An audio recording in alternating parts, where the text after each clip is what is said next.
probably a good kind of place to start here because I have tons of questions about 4-star mushrooms and the business and kind of how it started and all the interesting challenges and stuff you guys have had to overcome. But the beginning of the story probably is a little bit before that. So you went to U of I.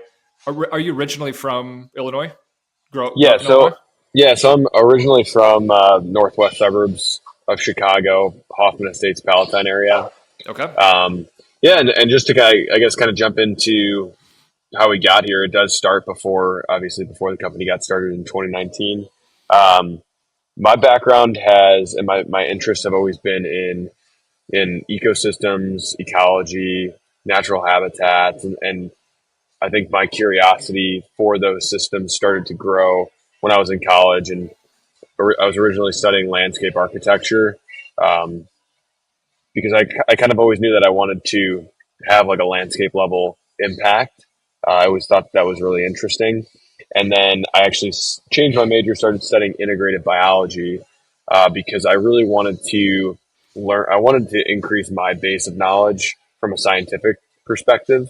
Um, Landscape architecture was great from a design perspective, and I wanted to start to round out my knowledge base. And so I moved into a hard science.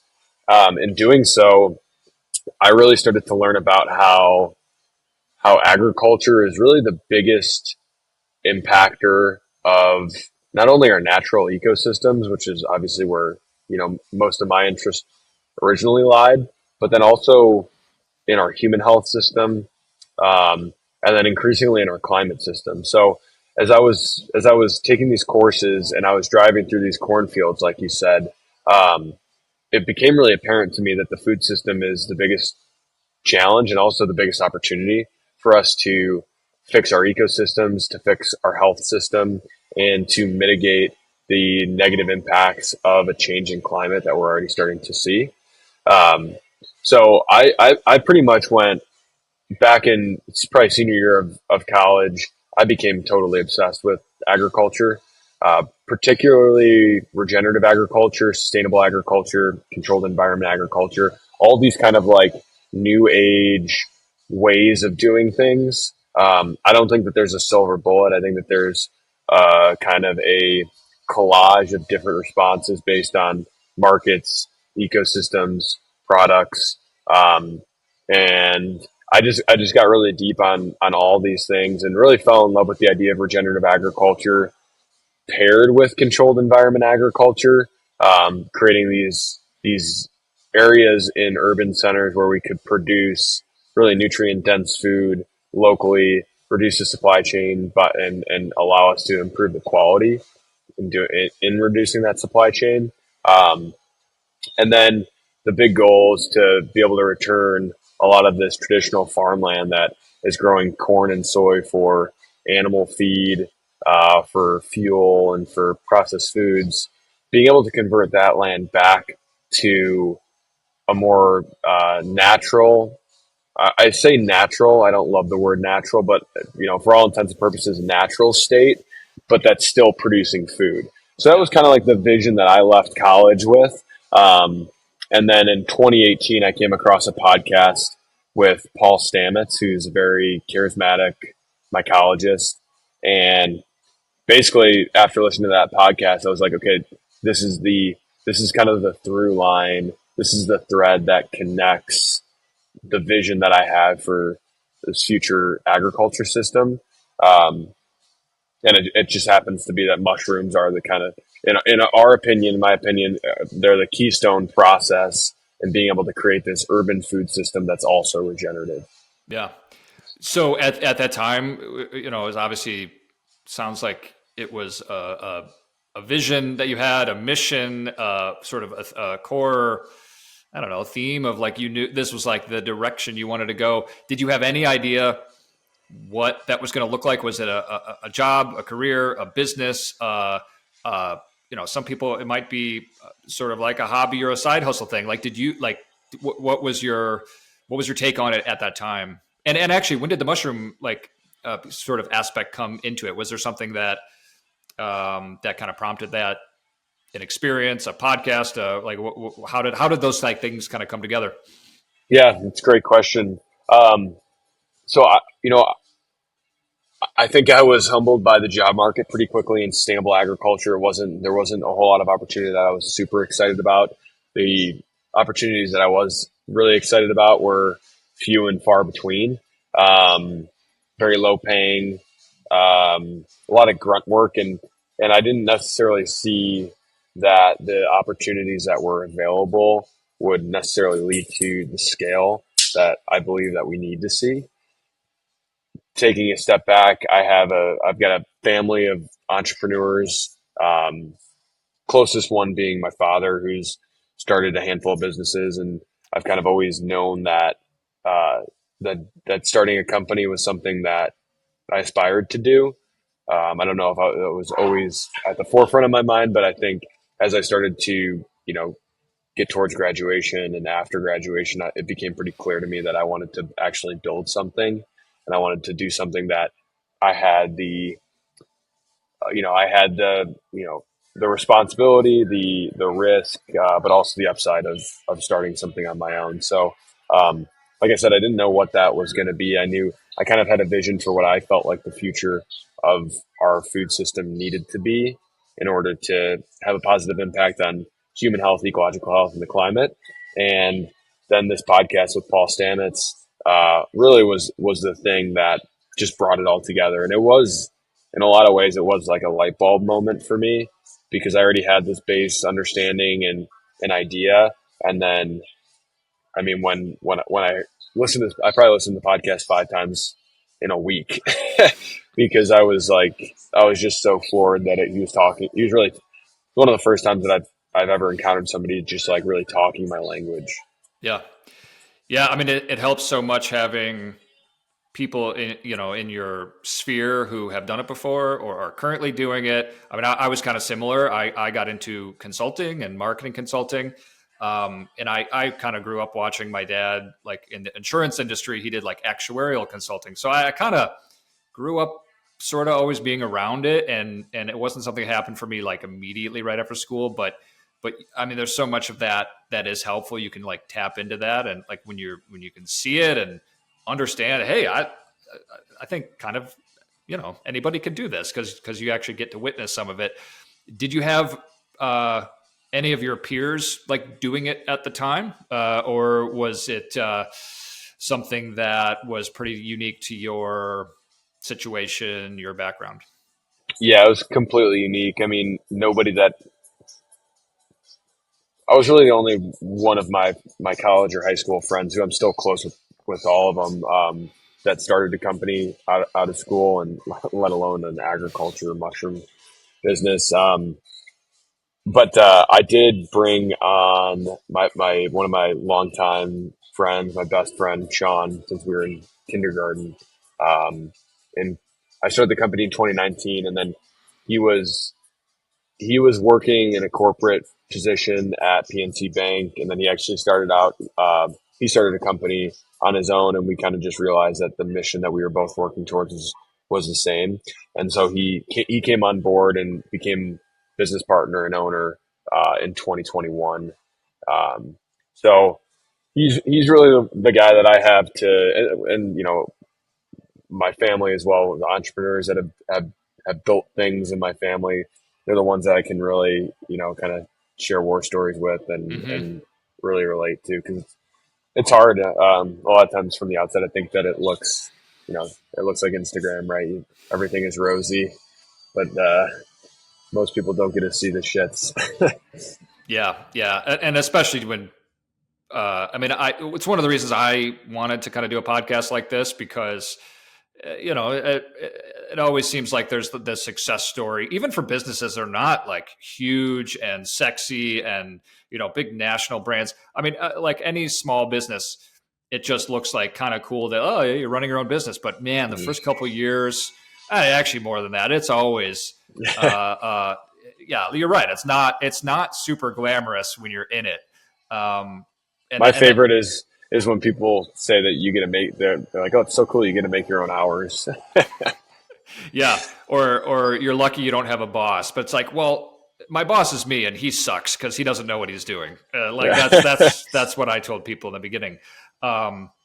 What did the business look like on, day one? I'm sure, probably has changed a little bit, over time, but what like when you like first started, what was kind of the vision? How did it look? What were the first couple things that you had to do? Was it finding customers? Was it figuring out getting just literally propping up the business and getting it started? Like what were some of those challenges? Kind of day Yeah, zero, day one. yeah, all the above, really. I mean, day zero was planning and trying to learn as much as I could, having never grown mushrooms. So, just doing some general market research, having conversations with people that are in the industry. I knew before I started that I figured that the best path to market was going to be selling into restaurants, doing wholesale B2B. There's a lot of there's to get into supermarkets is obviously kind of the gold standard, but it's for scale at least. But there's a lot of challenges that go with that, and so after doing a little bit of research, I understood that it was probably going to either be farmers markets, independent grocers, and or restaurants.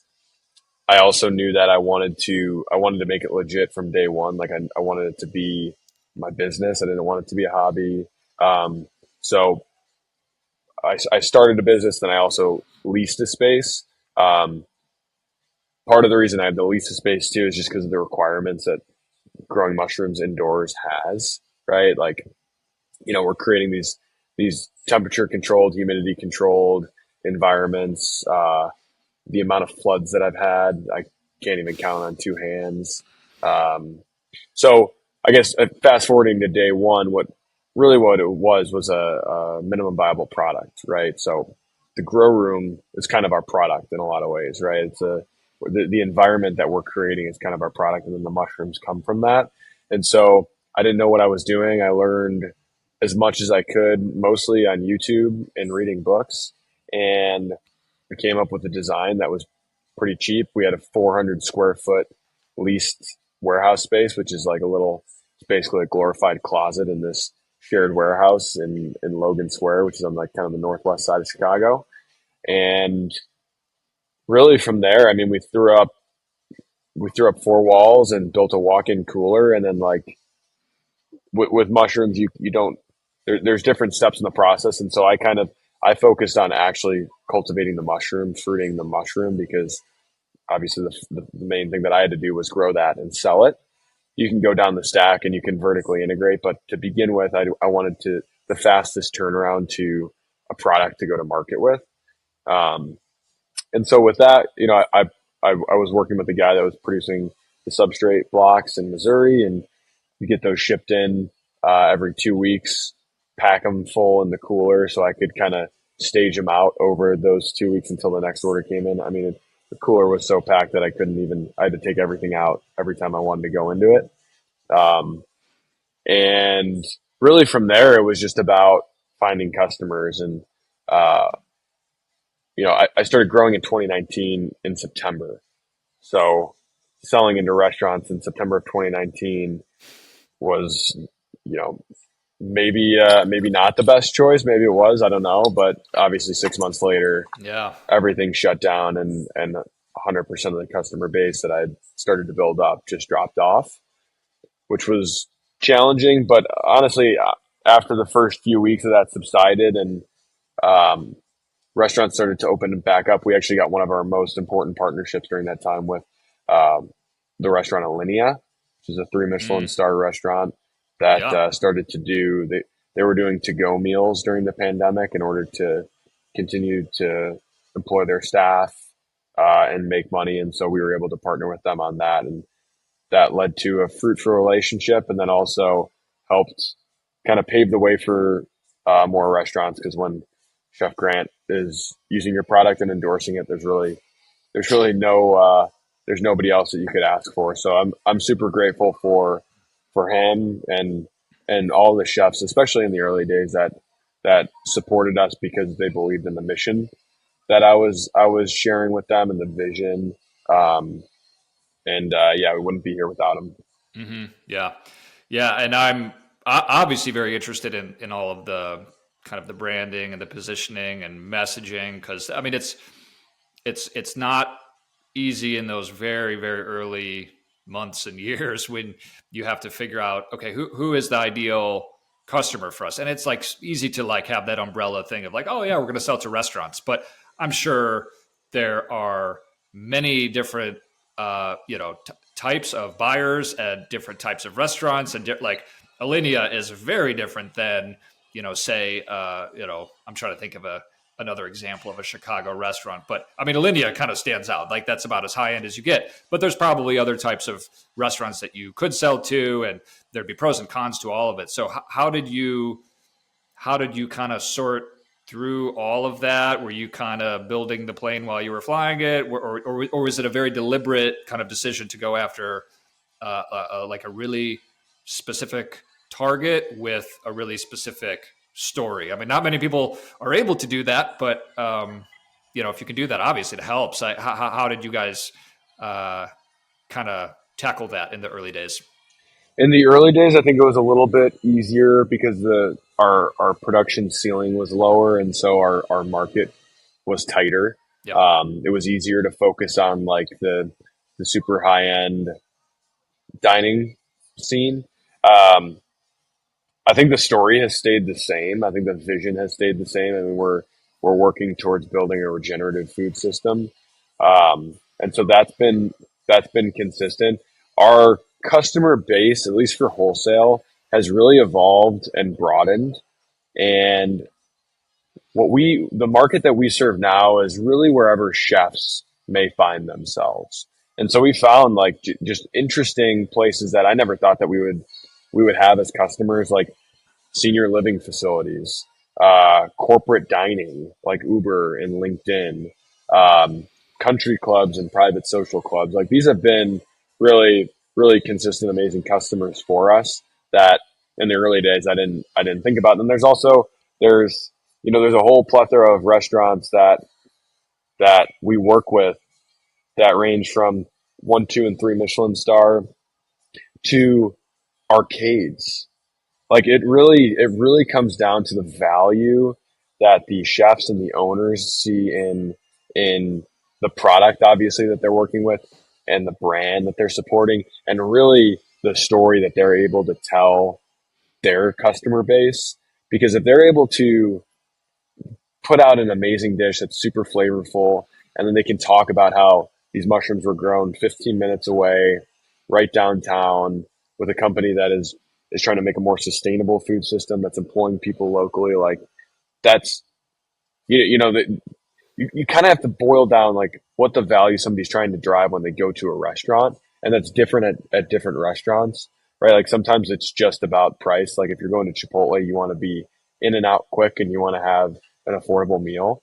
Chipotle is kind of the goal. Like that's where, if I could extrapolate this out 5 years, like that's where we would, I think that Chipotle customers deserve to have the maitake mushroom as an option in their bowls.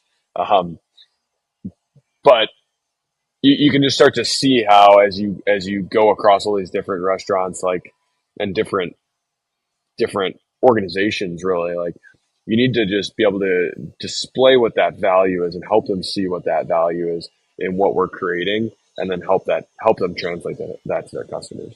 Yeah. Yeah. And that, I mean, that's kind of, I feel like that's more than half the battle, just figuring out how to just kind of position that, because that was actually gonna be my next question is in the, again, in kind of those early days, I have a lot of questions about, the COVID stuff, but, in the early days, or even like going into the COVID, years, how much of your success do you attribute to just getting scrappy and pounding on doors and I'm almost like networking and sales, and maybe less of the marketing. I think in those years, a lot of times with like early stage, like, companies, the marketing sort of, reinforces all of that sort of more sales driven kind of process. But how much of it do you think was just kind of that sales process and just like, man, we're gonna get this message to the right people if it kills us, but then how much of it was quote unquote, like, I guess the more kind of traditional marketing? Because there probably wasn't a lot, right? I mean, in those days, because you have a relatively small, like pretty specific audience of like people and companies you're trying to meet. So I'm guessing the approach was, just get scrappy and get on their radar, right? Yeah, definitely the former. I mean, a lot of this business across a lot of different aspects has just been getting scrappy and gritty and working really hard and doing things that don't scale in order to get to that next level. And sales is definitely the same thing. I think a lot of times, at least in our case, the marketing strategy a lot of times is the founder or the founders. So like Sean and I going and meeting people and having that interpersonal relationship and helping them, that was really how the sales were grown. I mean, even still, we're starting to build out more of an organization with more of our team being responsible for growing the business as well.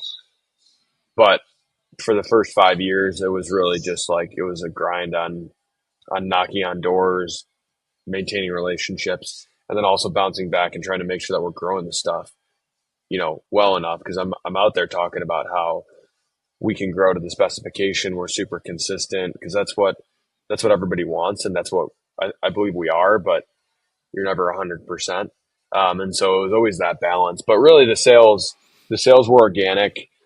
Didn't Never did any sort of marketing outside of like social media, really, and the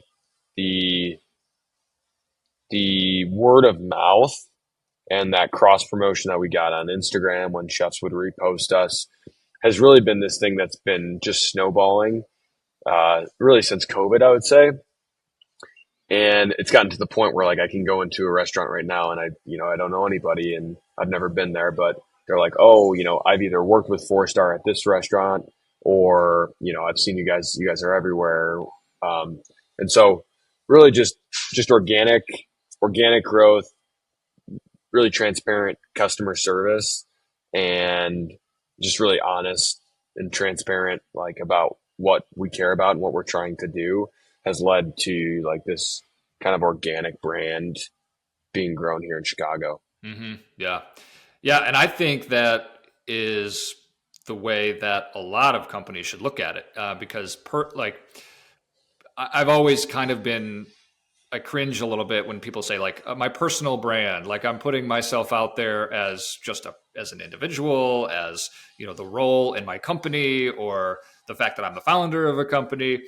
Um, because I think that a lot of times that feels to a lot of people like just maybe vanity metrics of like, I just want a lot of like engagement and followers and visibility. But I think if you're starting a company, or really at any level of a company, I think, get putting yourself out there and talking about the stuff you're passionate about, what you're trying to build, the success of the company, the stuff you're doing, like that is a personal brand. But yeah, you put all that together and you have all the, whether it's multiple founders or multiple people in the company, you kind of put all those personal brands together in a way, and that starts to kind of become the brand of the company, and Totally. the voice. Yeah.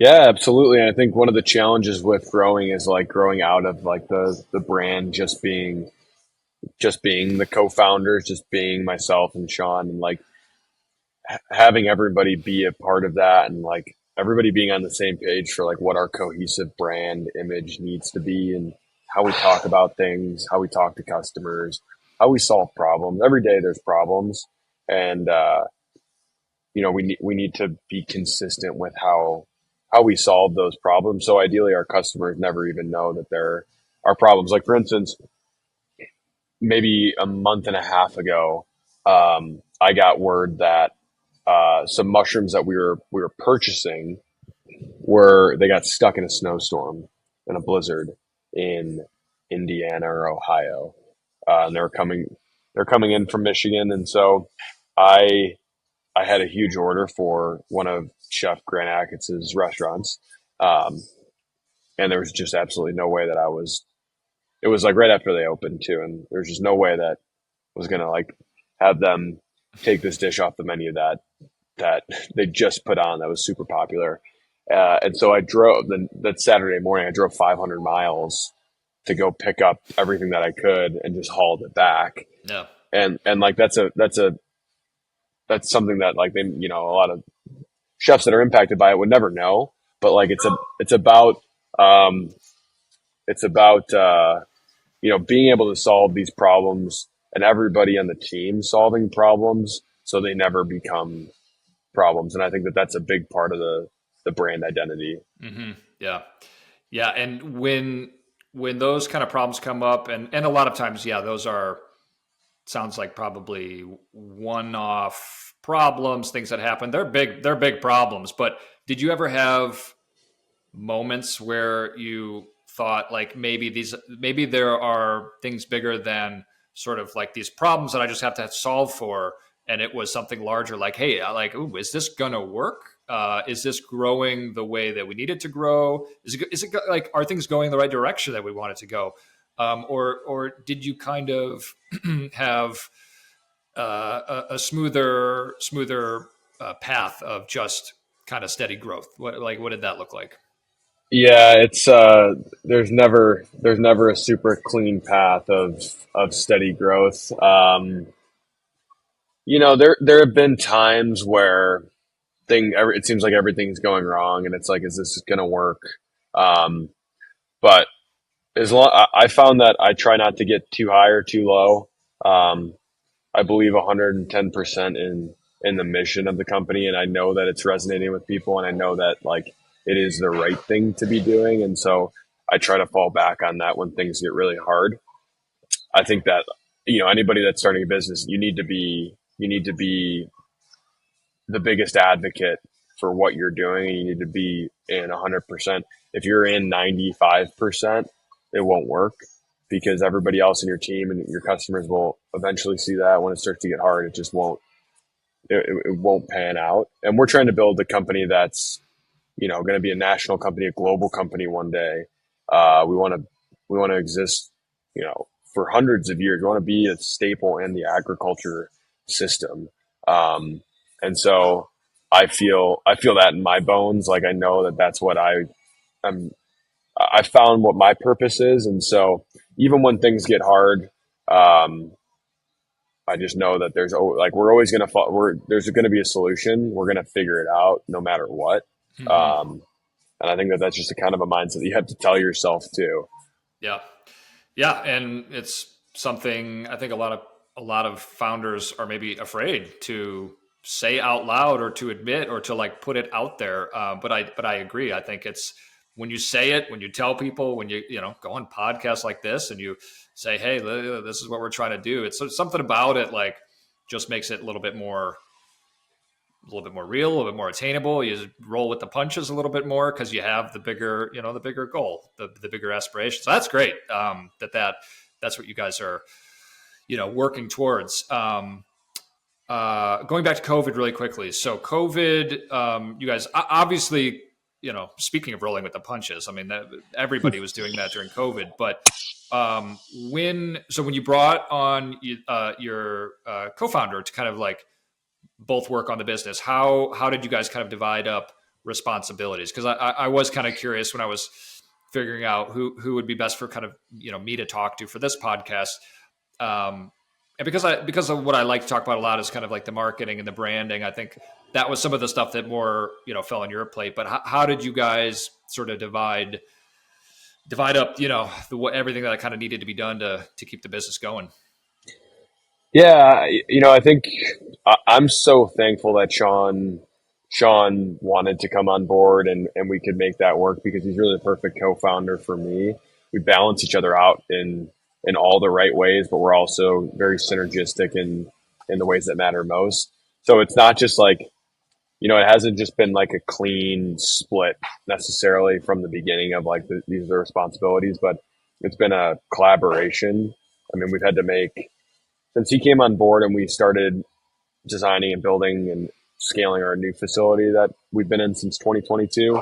Um, we've made thousands of decisions, tens of thousands of decisions, and that can just be exhausting. And I've made so many mistakes. where I've thought that I was right, and same for him.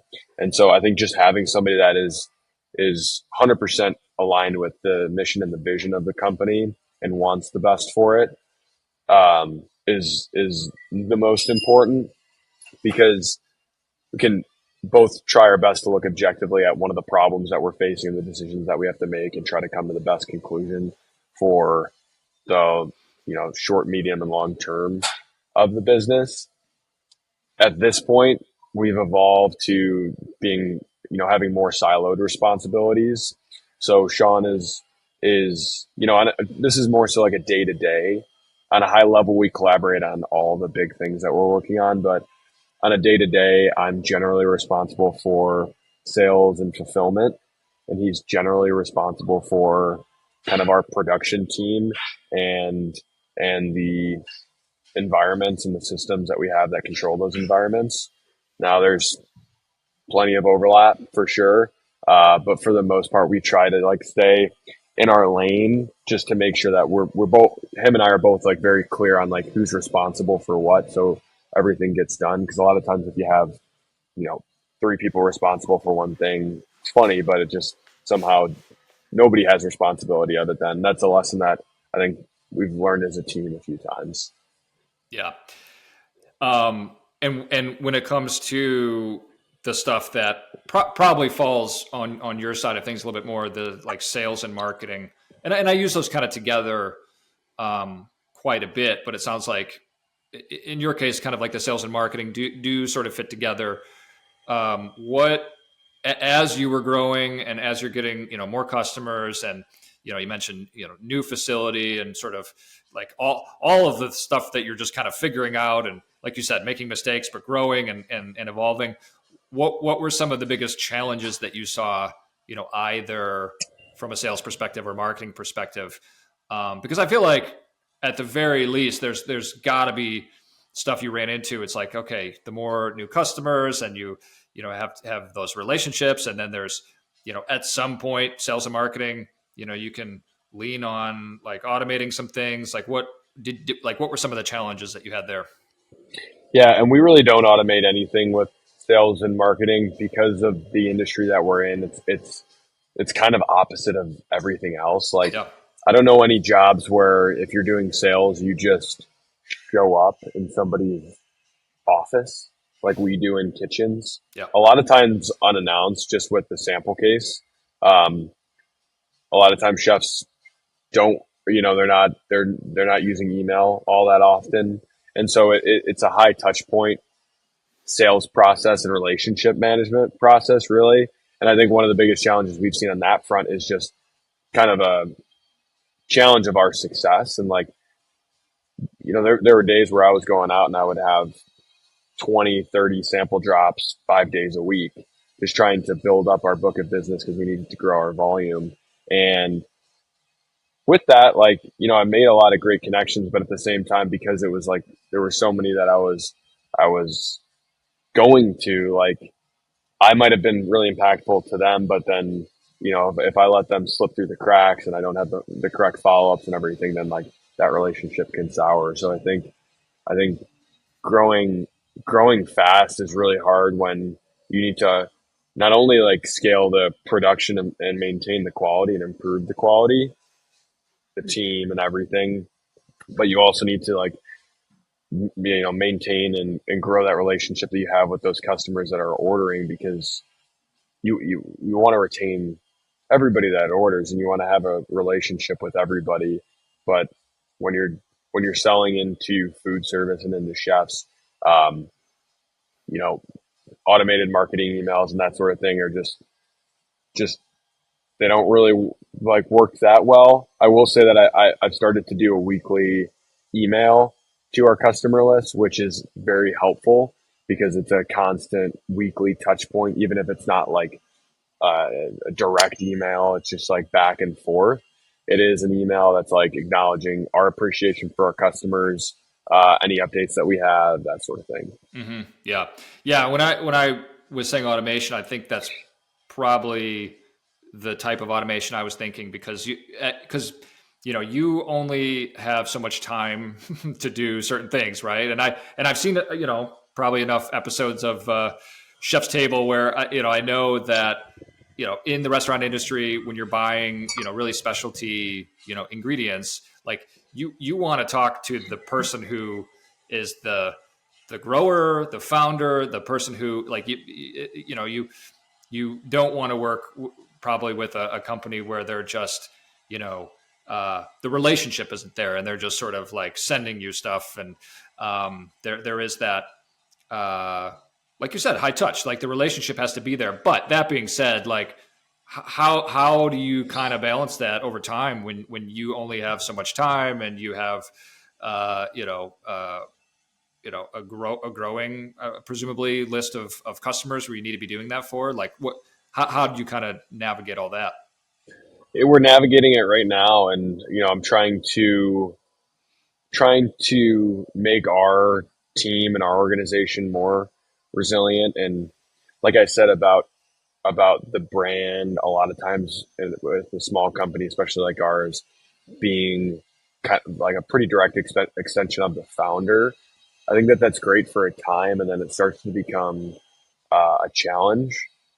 And what I'm working on now is like really is trying to get one of our newer guys up to speed as being like more of a new business salesman that will also start to just be responsible for retaining his book of business.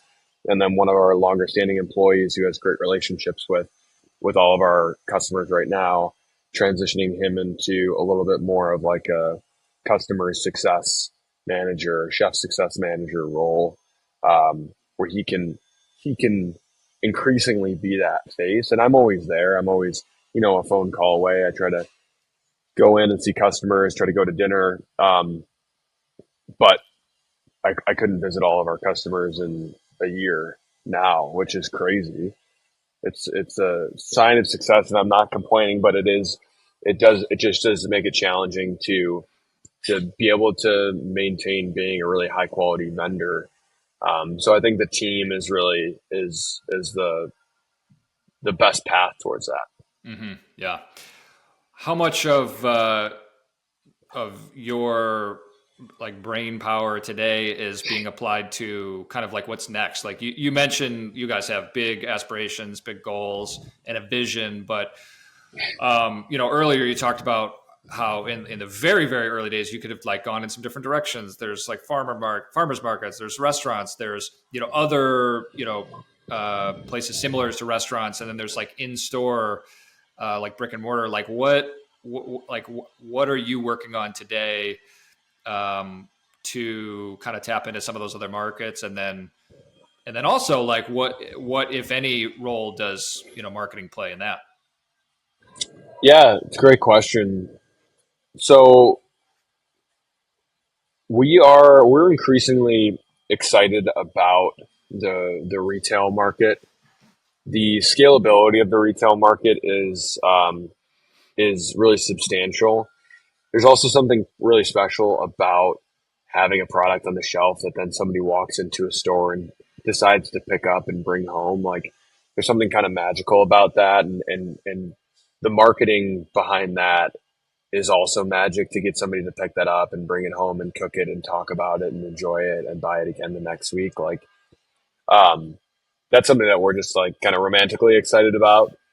But the retail market is definitely an area where like our capacity here right now, we think is somewhere around 8,000 pounds per week if we're really churning. So it's a decent amount, but it's not anything too crazy.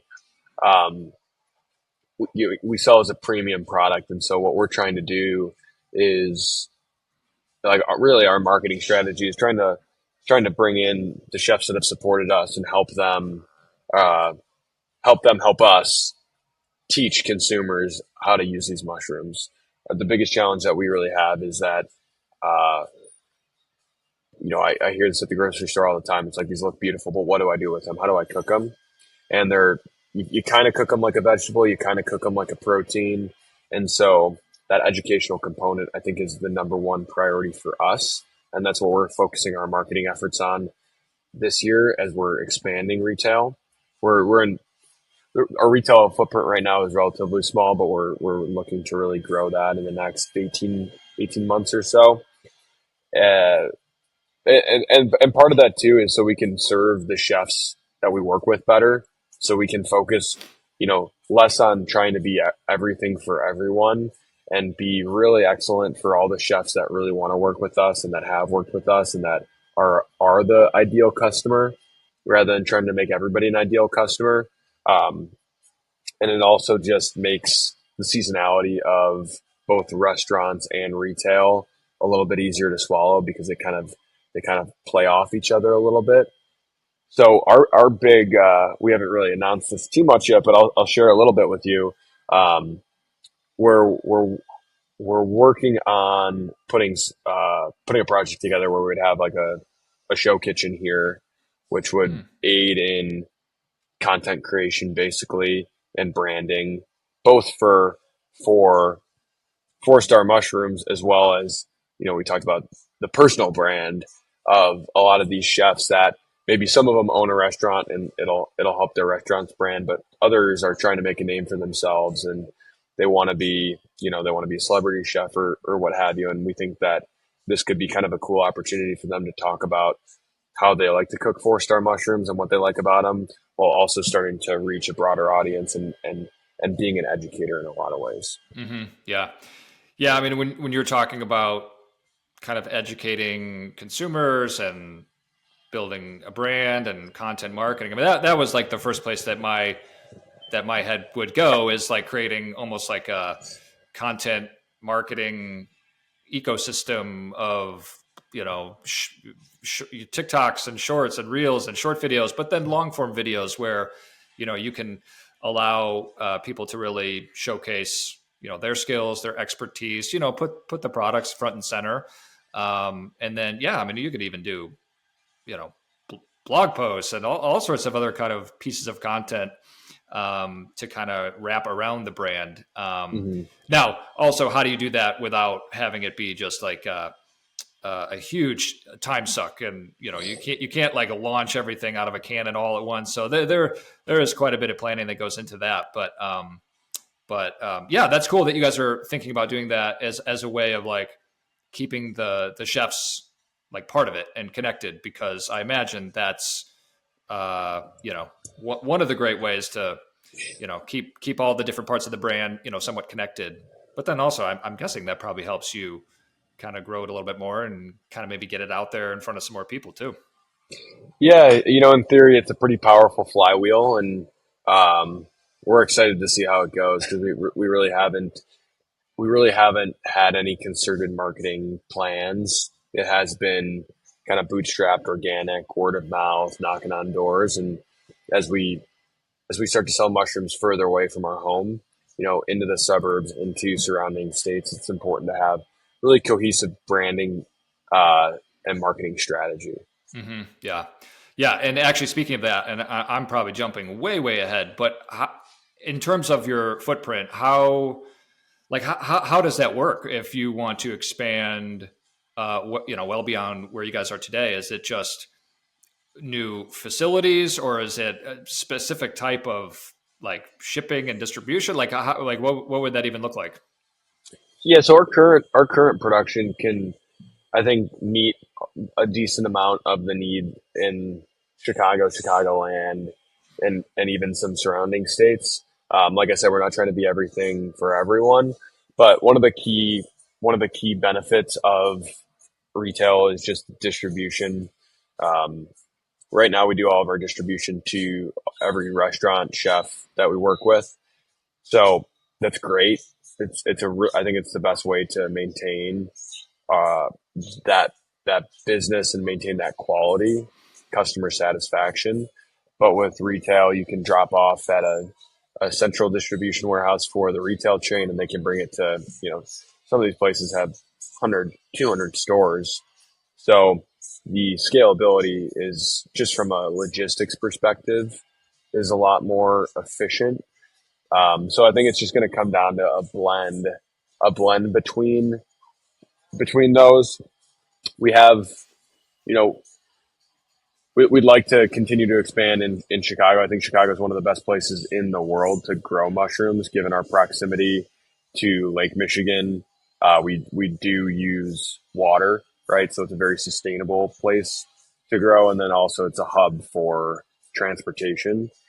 Now, I think that mushrooms grown locally are better than mushrooms that are imported, and so I do see us having multiple facilities around the world with a similar model.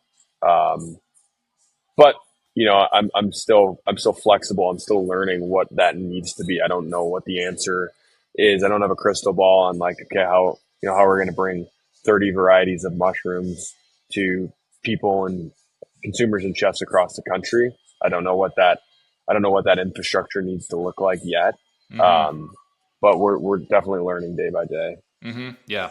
Yeah. And that is the kind of stuff I'm just super interested in, is like when a company grows to that level. And obviously this maybe a little bit down the line, but you're thinking about it today.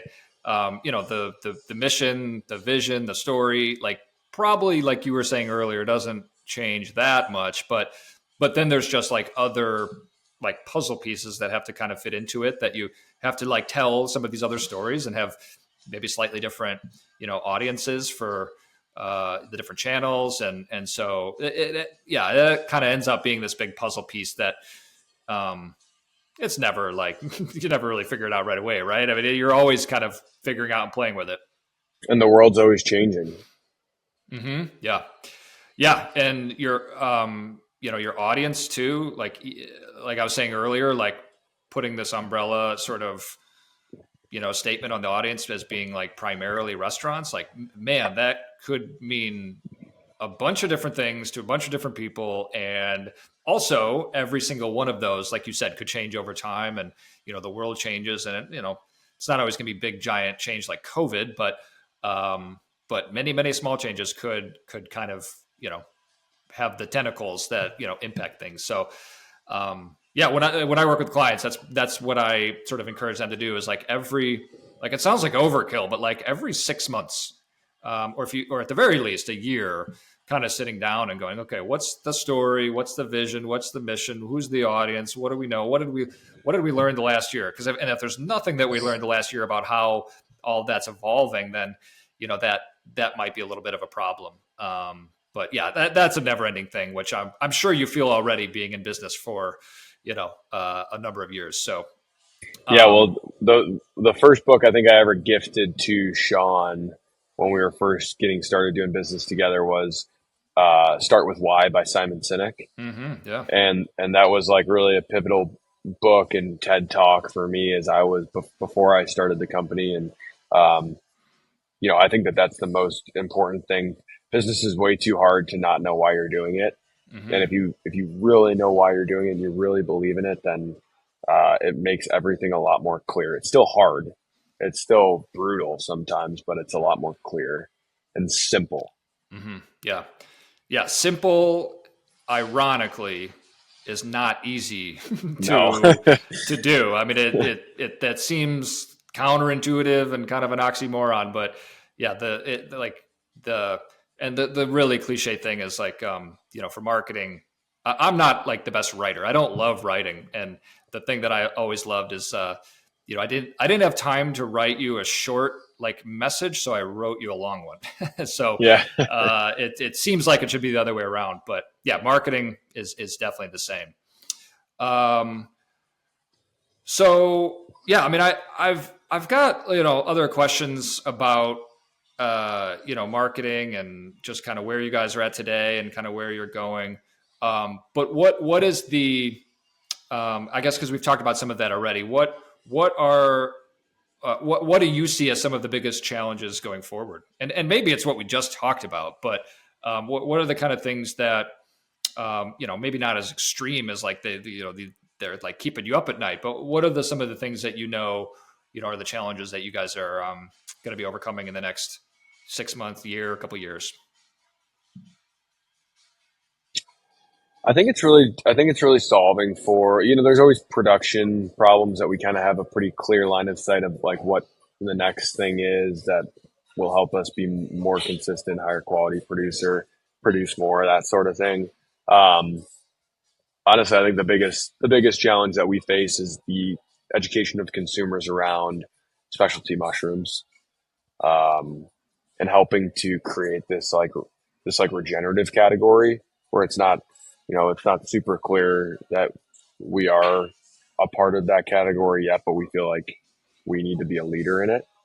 And so I think translating the educational component and then the regenerative component to the consumers, and having people support us at the store and do it consistently. I think that's like the biggest. If we can solve that puzzle and thread that needle, I think uh, it'll create something really special. Yeah.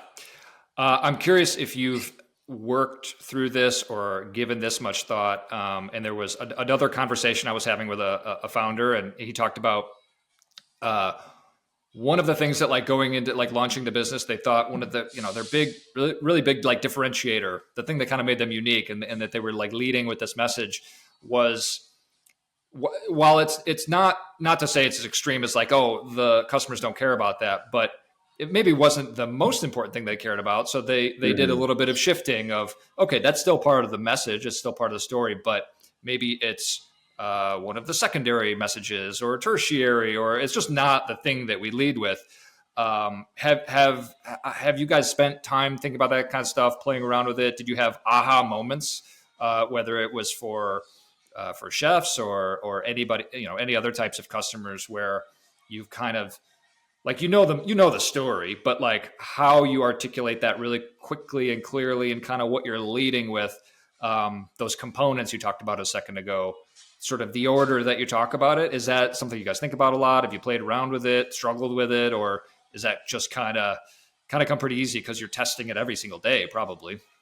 Yeah, definitely always learning. I think in situations like where we have people at our facility and I'm literally showing them what we're doing, I think it's always helpful to start with why we're doing what we're doing and what the mission of the company is.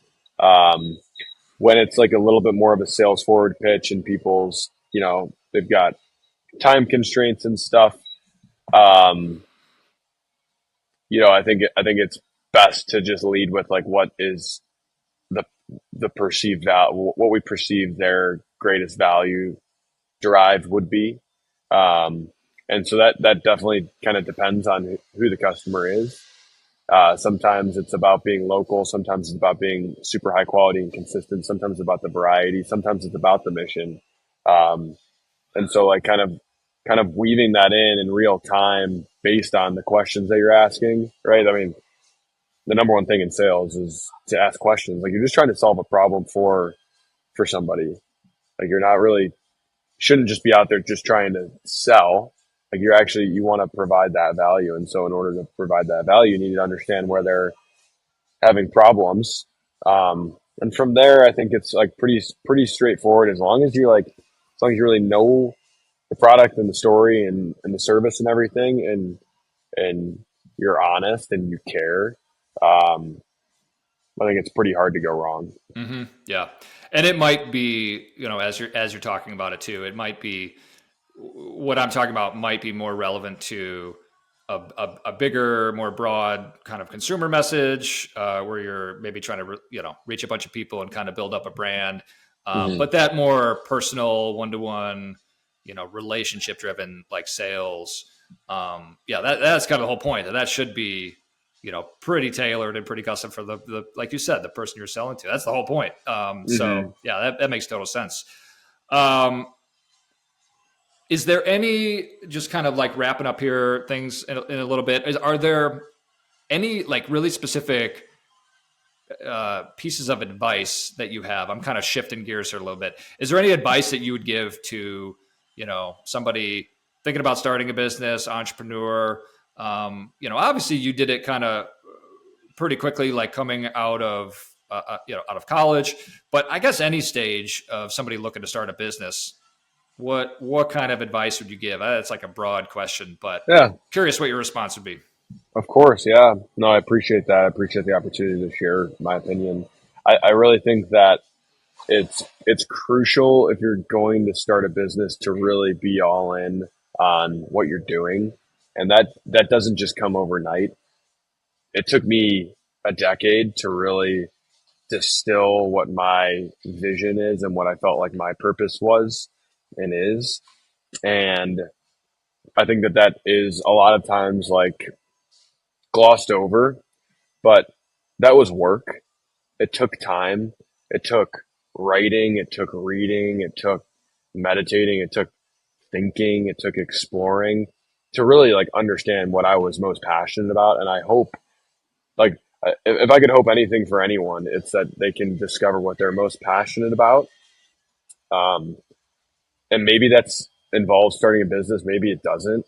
But like if you can really distill down what you care about the most and the impact that you want to make, and you can articulate it, like you can really write it and you can say it and feel confident in it.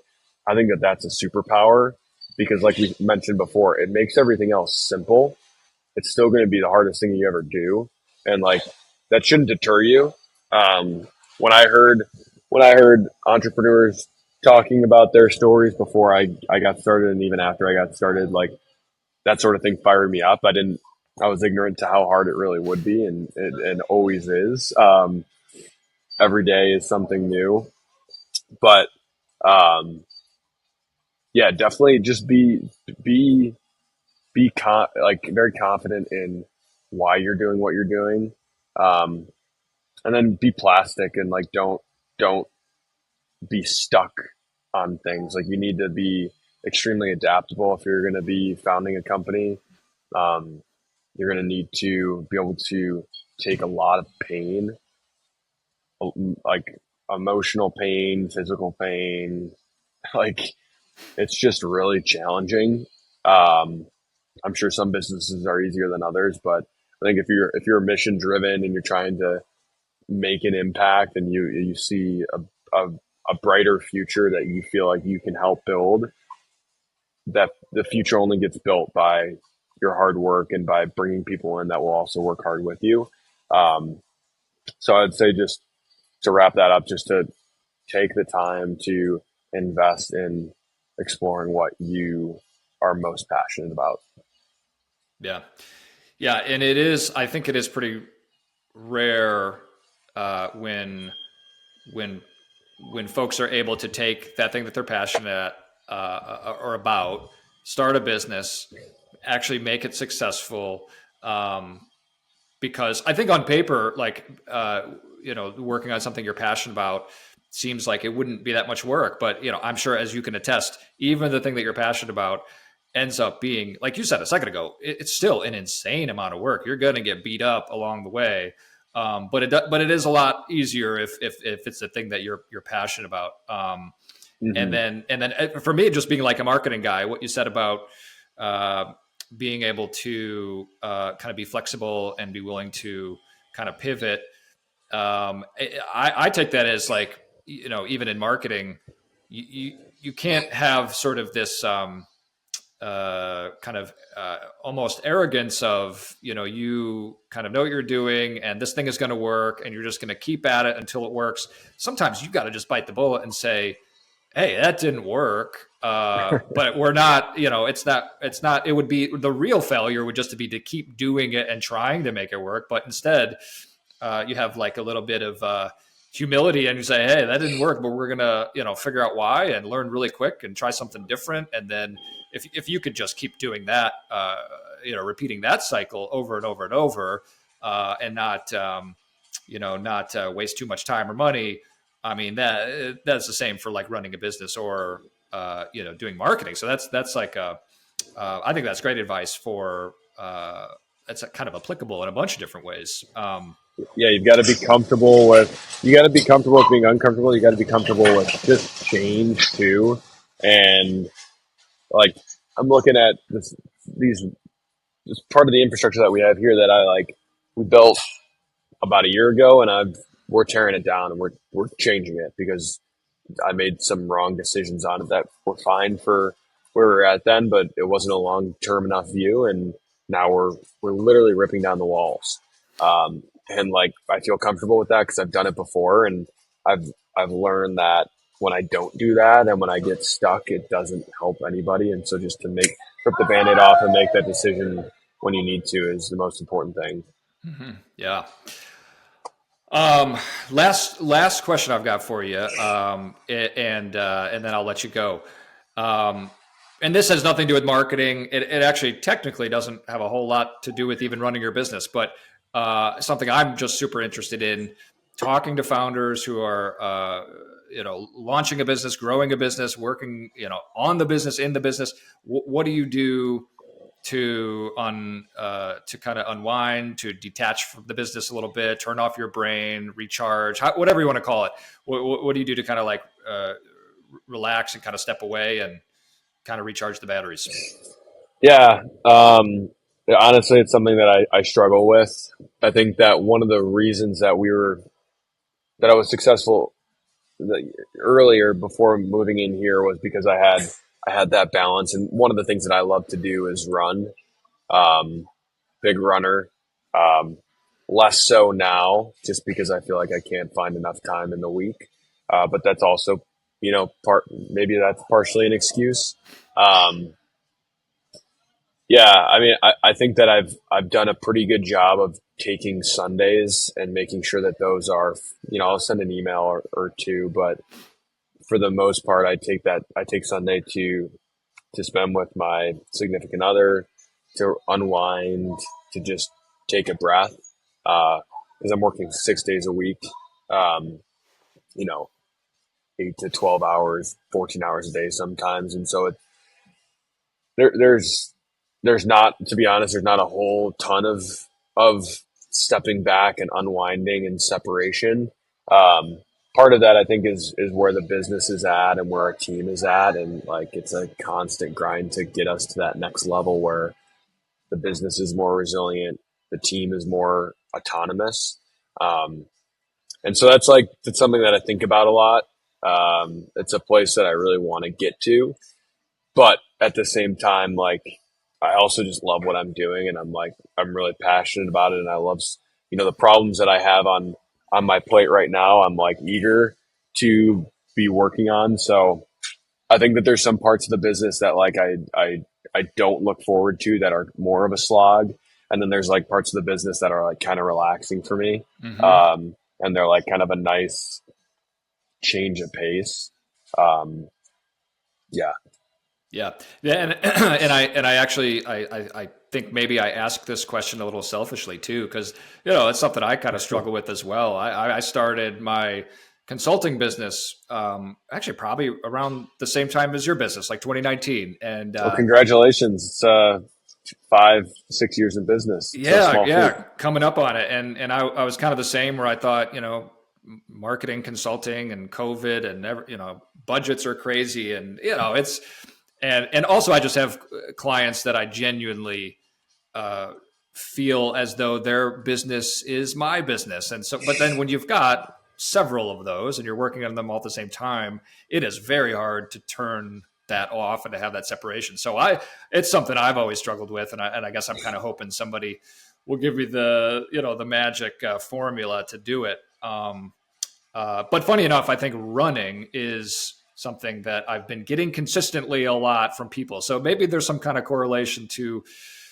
people who start a business and running, and something about turning off your brain. And, I've done a bunch of marathons and half marathons. And so there's definitely something to that.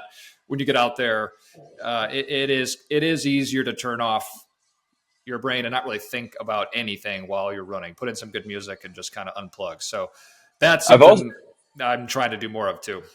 I've also found that a lot of times the stress that I have from whatever in the business, it's a you know you're stressed because of something, um, and sometimes it's not clear either what it is or what the solution for that is, and trying to get to that solution, I think, is key, because then you can reduce your stress if you at least know what you can do about the situation.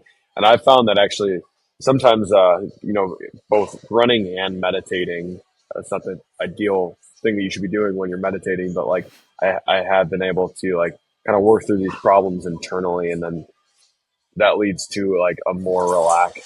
Like I think the goal should be like a more relaxed state while you're working, 'Cause it's not fun when you're frantic and stressed and constantly plugging holes and putting out fires. But Hmm. running is there's really nothing like it. Yep. Well, I don't know if I have much of an excuse. It's actually pretty nice out right now here in Chicago, so maybe I need to bite the bullet and go out for a run today. Um, but hey, Joe, I appreciate it. You sitting down with me, giving me all this time to chat. I know you got a busy week this week, traveling. Enjoy California. Uh, best of luck, continued success with all with the business, and yeah, let's definitely stay in touch. Thanks, Dan. This was a lot of fun. I appreciate you reaching out. I appreciate the platform. It's fun to be able to talk about what we do and why we do it, and would love to continue the conversation and stay in touch. Yep, let's do it. All right, Dan. Thanks a lot. Yep, thanks, Joe. Bye bye.